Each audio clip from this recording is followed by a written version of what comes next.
Baik, kita lanjutkan pada bahasan hukum Ohm ya.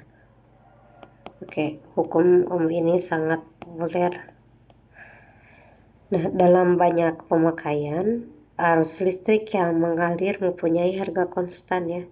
Nah, hal ini berarti rapat arus J juga tetap ya. Dan selanjutnya kecepatan rata-rata pembuatan muatannya juga tetap besarnya. Ya, sudah disinggung tadi rapat arus itu sama dengan N dikali E dikalikan dengan V ya.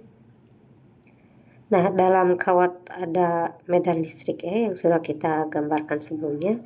Berarti pada pembawa muatan Q bekerja gaya Q E ya. Nah, tetapi kecepatannya konstan. Nah, tapi bukankah ini melanggar hukum Newton 2 ya? Hukum 2 Newton kan dipercepat, diperlambat, sedangkan pada kasus ini kecepatannya konstan. Nah, seharusnya pembawa muatan bergerak ini kan dipercepat ya. Nah, apakah ini melanggar? Melanggar hukum 2 Newton? Tentu tidak ya, karena gaya Q kali E ini bukan satu-satunya gaya yang bekerja pada pembawa muatan. Ada gaya lain. Ada gaya lain. Gaya tersebut itu adalah gaya gesek ya. Kenapa ada gaya gesek? Nah, ketika elektron-elektron dalam logam itu kan bergerak bebas ya. Elektron bergerak bebas. Nah, ini kan bukan cuma satu elektron, banyak. Nah, di sini ada gaya gesekan ya di atom-atom logam itu. Nah, pada waktu bergerak di dalam logam, si pembawa muatan ini tidak bergerak pada satu garis lurus ya, tetapi selalu bertumbukan ya, bertumbukan dengan atom logam. Nah, dalam tumbukan ini terjadi perpindahan energi.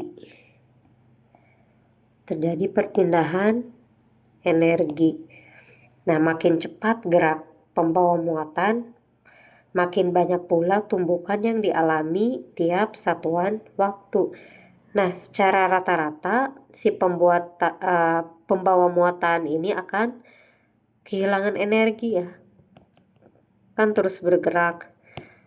Banyak terjadi tumbukan. Nah, lama-lama akan kehilangan energi. Nah, ini tak lain merupakan akibat hukum 2 termodinamika ya. Nah, akibat tumbukannya ini, si pembawa muatan dq ini akan bergerak dengan kecepatan rata-rata tetap. Dan akibatnya apa? Kalau banyak bergerak ada gaya gesekan, maka akan si logam tersebut menjadi panas.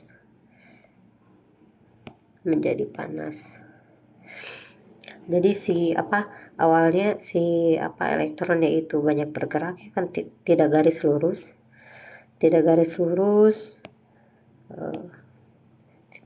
Karena tidak garis lurus berarti nanti nubruk ya, atau banyak terjadi tumbukan. Nah, kalau terus-terusan terjadi tumbukan, tentu energinya rata-rata akan hilang ya, kehilangan energi. Makin cepat gerak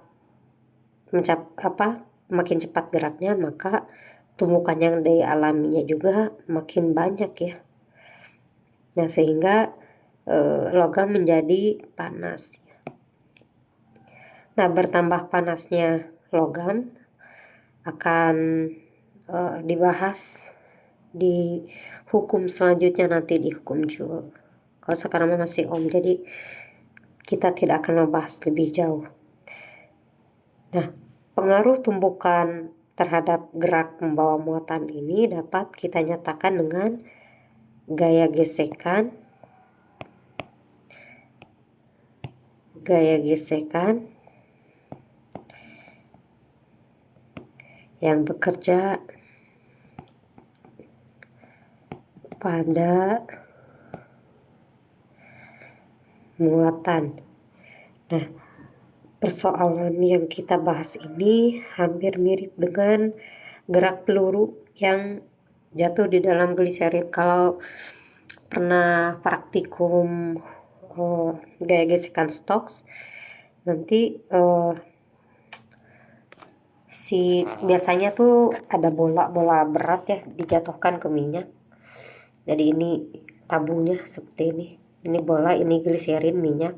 Si bola dijatuhin, nanti lama kelamaan kan dia akan ke bawah, kan ada W sama dengan M kali G, dan ini ada gaya gesek si bola ini terhadap minyak.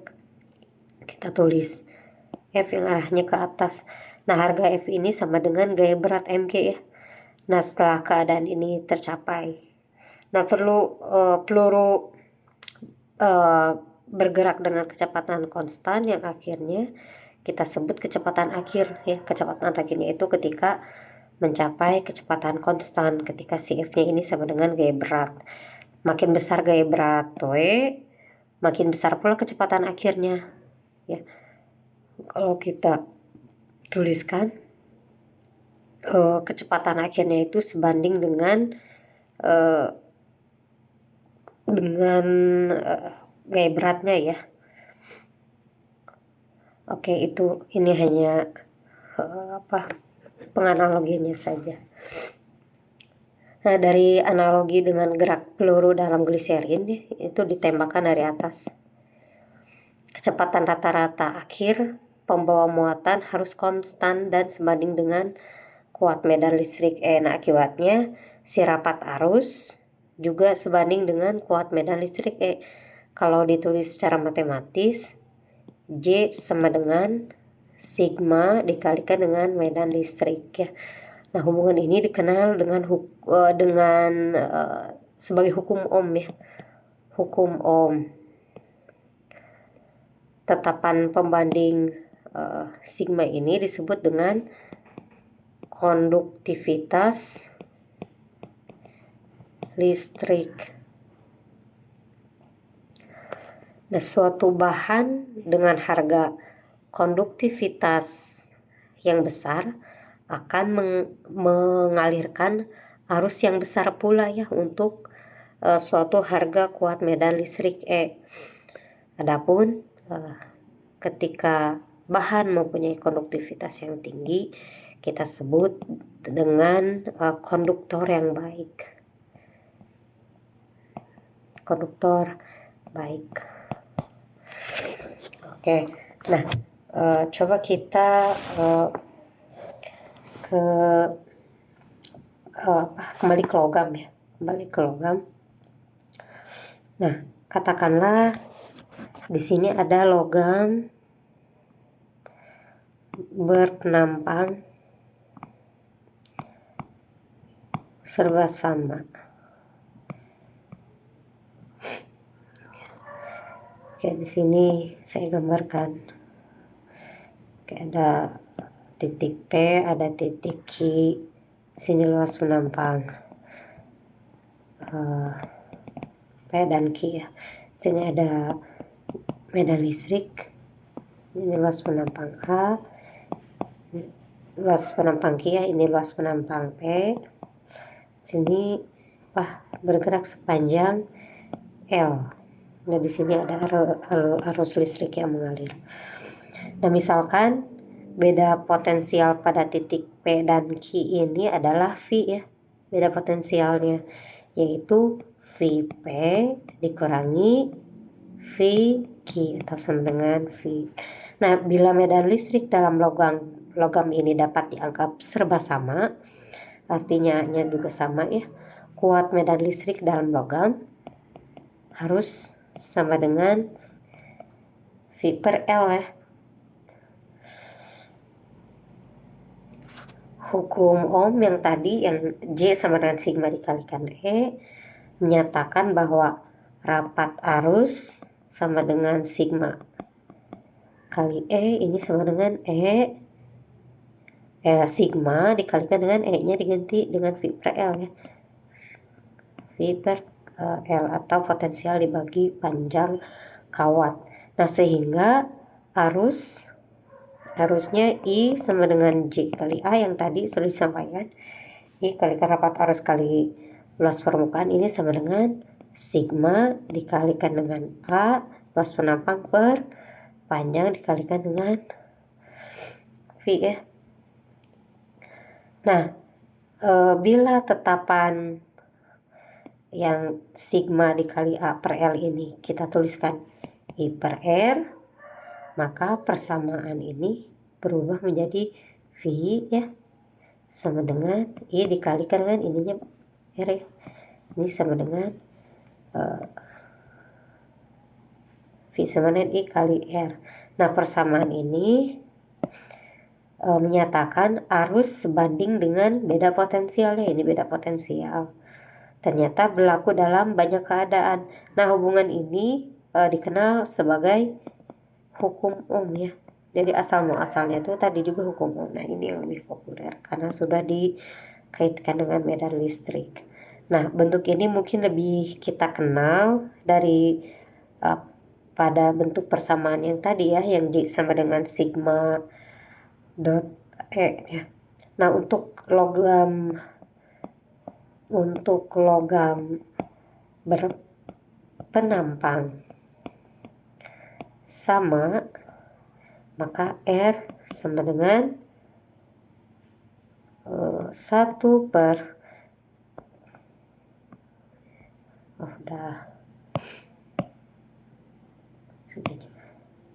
berpenampang sama R sama dengan 1 per sigma kali L per A, atau kita tulis roti plak biasanya kalau disingkat ini rho ya, roti plak. Nah, ini sering kita temui seperti itu.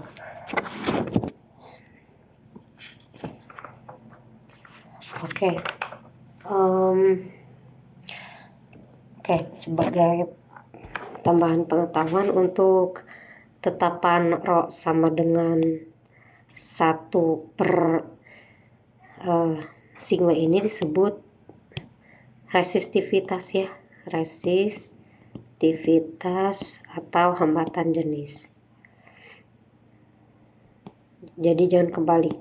Kalau tadi ada konduktivitas, kalau yang ini rho ya, yang rho sama dengan 1 per sigma, ini sama dengan resistivitas. Jadi kebalikan dari konduktivitas.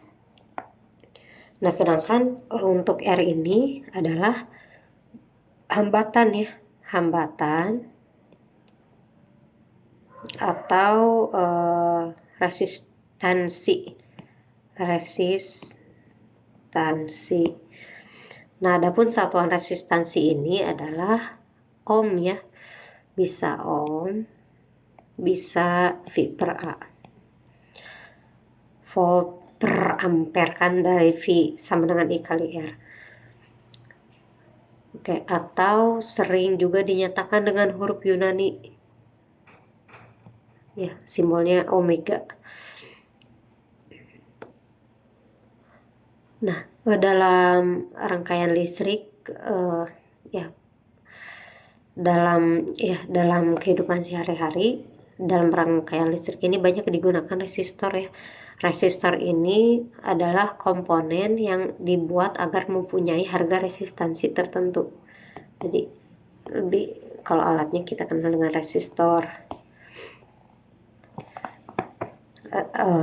Ada beberapa resistor yang